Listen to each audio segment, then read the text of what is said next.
Hello and welcome. Today I show you how you can easily replace the digitizer or the glass on your iPad Air. This is an iPad Air and as you can tell the glass is broken. Coffee time. Starting with a nice coffee. Because the glass is broken, I'm gonna try to remove any small pieces of glass.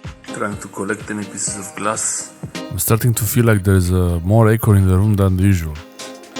Okay, so you could clean the glass carefully. And one thing I didn't do in the video and I should have done, but I wanted to show you. A pretty serious drop. That's a drop, yeah, in the corner here. To prevent these pieces of glass from falling and going everywhere, you should put a bit of tape on the glass, on the digitizer. That tape will hold everything together. Any tape, regular Scotch tape. But I didn't do that to show you the pieces coming out, I guess. That was more interesting. And actually I didn't think about it at that time. Now I thought about it, it's better to put tape. When you get a replacement digitizer, you could get a used one from a refurbished, an old iPad, or you can get a different make, a different model. This one is a third-party one and I wasn't sure if it's gonna work at all. So if you get one like this, it might not work. It might not work as well as the original. So think about that. It's better to get a used one that was salvaged from another iPad. Check the connections, make sure there's nothing weird there. This one is pretty nice. It has even a protection layer. And it comes with a home button. If yours doesn't come with a home button, you would have to transfer the home button. I don't show this in this video because I didn't have to do it and I didn't want to mess with the home button. Basically, you put the heat gun around the home button to remove the glue. It has the glue strips, so that's pretty nice. All I have to do now is open the iPad, and I'm gonna put links in the description where I have videos where I show this in much more detail. So the home button on the right, front camera on the left. The iPad Air lifts like this. Other iPads, they will lift in other ways, so be careful with that. Make sure you open yours the right way. Use a heat gun or a blow dryer, a hair dryer, really anything like this works. This one was opened before, so I'm trying to really soften the glue. But if it was not opened before, it might be a bit harder to remove depending on how much heat you apply. If you have a heat gun or a hair dryer, with the hair dryer you have to keep it closer. With the heat gun, make sure you don't make it too hot. Around 300 degrees should be okay and not too far. 5-10 centimeters. You see I removed the pieces one by one. I was even trying to show you a small piece of glass. This is glass, you have to be very careful with this. Try to have something under the iPad, something to collect any pieces that are falling out, and make sure you don't get any on the floor. Eventually the digitizer and the glass and the home button assembly all lifts up as one piece. And then the next step, you have to be careful not to drop anything on the screen like I just did. And you have to remove the screws of the LCD screen. Again, you can see in the description videos which are much more detailed, but it's not really complicated. It's 4 screws on the edges of the screen. That's it. When you put the screws away from your iPad, make sure you put them in such a way that you can tell where they came from, because I think one of them was longer here, so yeah, be careful with that. Lifting slowly like this. This is for iPad Air. Other iPads will be different. Usually they're always different, trying to make it more complicated to repair them. You remove the screws from this metal cover. Keep them the same way. Make sure you know where they came from. And then you lift this cover, which actually contains also the connector for the LCD screen. So try to do it from that side, how I show you there. You see that's the connector. It's under the metal cover. And once we get here, we have 3 connectors we have to remove. This one, these 2 are easy, the same way it lifts with a prying tool. You use any of these tools, I can put the links in the description.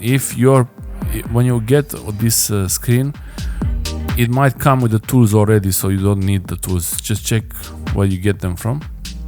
The third one is a bit more complicated. This is a ZIF connector. I will put the link in the description with more details about how to open these ZIF connectors without breaking them. This is very complicated it's very easy to break it. It's very complicated to open. So you see, once you know how to do it, it's very easy, but it's important to do it right. Now that one is gone, we can get rid of it. And yeah, there is a bit of tape on this one. Yeah, just making sure it looks more or less the same. I have to make it straighten it a bit. When you insert the cable, the flat cable, in the ZIF connector, you make sure you put it under the connector like that, and up to the white line, if there is a white line. Otherwise, just remember how it was from the beginning. So this one, I inserted it, I put the installation tape over it. Here I was a bit confused, I forgot that the LCD screen was there. Anyway, I connect the digitizer. This is the actual touch screen function, that's what it's doing. The touch screen, there is the protective glass and the home button. This is all that this is for.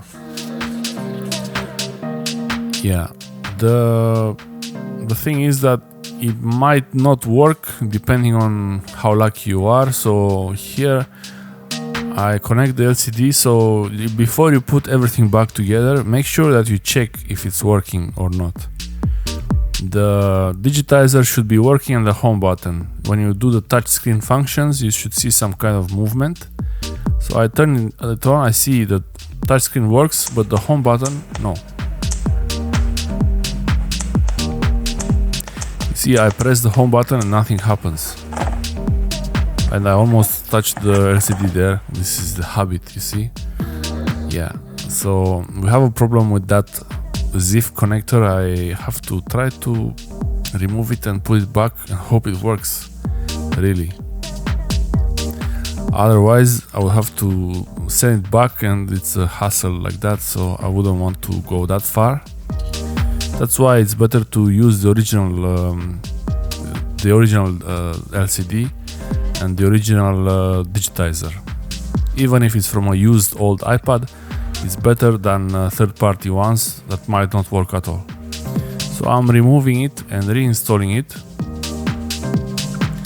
checking that it's straight. And also, by the way, I didn't disconnect the battery here, but if you want to be really safe, you should be doing that. All you have to do is remove the screw from the battery and put a piece of plastic under between the connector and the battery, like in the battery video that I will put in the description. Yeah, so let's try again.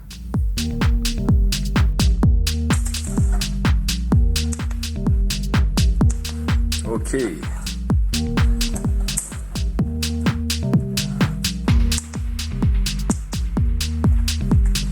Nice. Perfect. So it's working now, and I can put the screws back, so it's permanently closed. Yeah, just I'm putting the screws for the LCD screen, reinstalling the screws in the corners, trying to clean up the LCD a bit from any pieces of dirt or dust. Any small piece of dust, it will be attracted to the LCD like a magnet, so you will not be able to get all of them, but at least try to get as many as you can. And also it's good to clean it a few times before you close it, and one final time before you close the screen completely. Reinstalling the screws in the corners of the LCD screen, making sure it still works. Here I'm removing the tape from the glue strips. So there are glue strips around the screen, so that when you close the iPad, it will automatically be glued and it stays closed. This could be a bit difficult depending on where you get it from.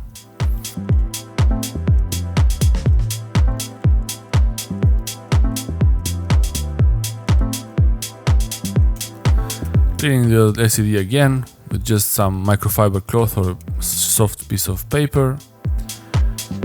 And the hard part here, it was to remove actually the old, because I put some extra glue here and that was very difficult to remove. The black tape is the old glue strip and I had to remove that one also, and that also was a bit difficult. But it's better to get rid of them so that the new tape will have a really good contact with the body of the iPad. So yeah, take your time here, you don't have to rush it. If you do it slowly, the glue will open much easier, and I wouldn't say you should use a heat gun here because this is a sensitive area, so just take your time.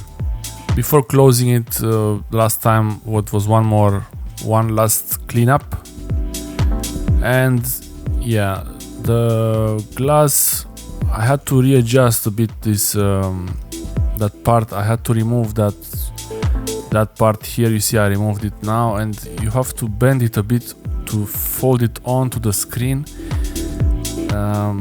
Yeah, I was trying to see how to close this, so eventually I folded it on the screen like this. You see I did it like that. The original one, I don't think you have to do that, but again, this is the problem why I didn't use the original one. So everything works. Final moment.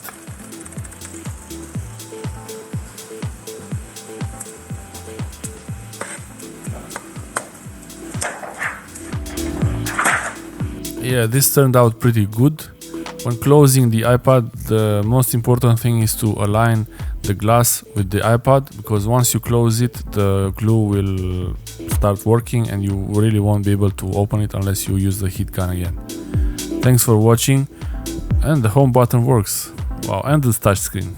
Give it a big thumbs up if this video helps you, and let me know in the description if you did this and how it went. Okay, the screen is replaced.